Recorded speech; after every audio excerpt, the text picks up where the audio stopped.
una proposta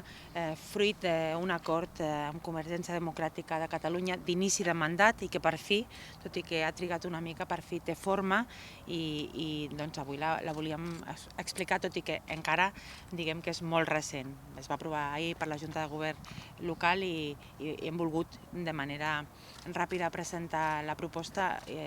la iniciativa, insisteixo, perquè era un acord polític, una voluntat compartida, instada pel grup de Convergència de tenir la possibilitat d'aquelles famílies que per qüestions econòmiques no poguessin gaudir de la pràctica esportiva, els infants de 4 a 18 anys, gaudir de la pràctica esportiva federada o en jocs esportius escolars. En aquest sentit, el sistema de beques està preparat, està aprovat i ara cal posar-lo en marxa perquè sigui la dotació que s'ha pensat per aquest any i pels següents i els requisits siguin utilitzats,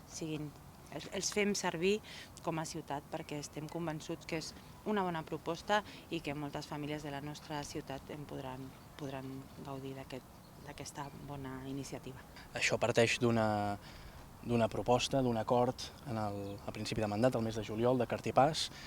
per valor d'1 milió d'euros a repartir durant els 4 anys del mandat.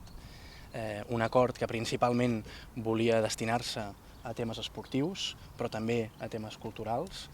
i bàsicament el gruix d'aquest milió d'euros, que per tant repartit en 4 anys eren 250.000 euros, eren poder establir aquest sistema, com s'ha explicat, de beques esportives. La crisi econòmica ha afectat molt a les famílies, això ho sabem, i sovint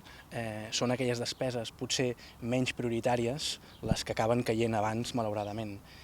Lògicament, quan algú ha de fer front en una situació de dificultat, el primer que ha de retallar a nivell familiar són les fitxes esportives. A banda, també veiem com cada vegada més és en els equips esportius on s'estructura la cohesió social de les ciutats, cada vegada més és en els camps de futbol o en els camps de qualsevol altre tipus d'esport, perquè això avui ho fem en un camp de futbol, però s'estendrà a tots els esports, lògicament, a tots els clubs de la ciutat, on familiarment es fan molta vida i hi ha moltes relacions humanes. Per tant, el que no pot ser de cap de les maneres, i amb això estem d'acord tant el PSC com Convergència, és que algú es quedi sense fer esport simplement per un motiu econòmic familiar.